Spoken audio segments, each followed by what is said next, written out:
Hello दोस्तों, नमस्कार। भोजपुरी लोकगीत आनंद में आप सबका बहुत बहुत स्वागत है। आज लेकर आई हूँ नाच गीत वीडियो। कैसा लगा कमेंट करके जरूर बताएं। काली साड़ी लैला बालमा बदन में छिपी जाए। काली साड़ी लैला बालमा बदन में छिपी जाए। नैहरे में पहिरी तमाई मोरा बर जाए। सासुरे में पहिरी ससुया जरबुताई। काली साड़ी लैला बालमा बदन में छिपी जाए। काली साड़ी लैला बालमा बदन में छिपी जाए।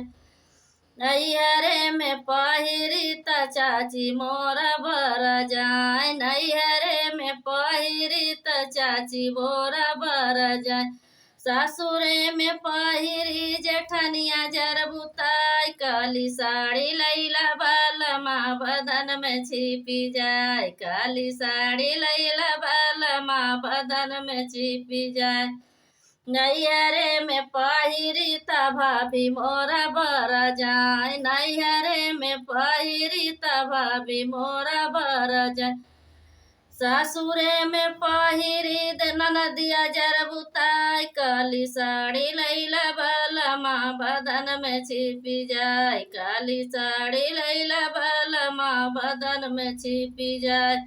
नैहरे में पहिरी त दीदी मोरा बर जाए। नैहरे में पहिरी त दीदी मोरा बर जाए।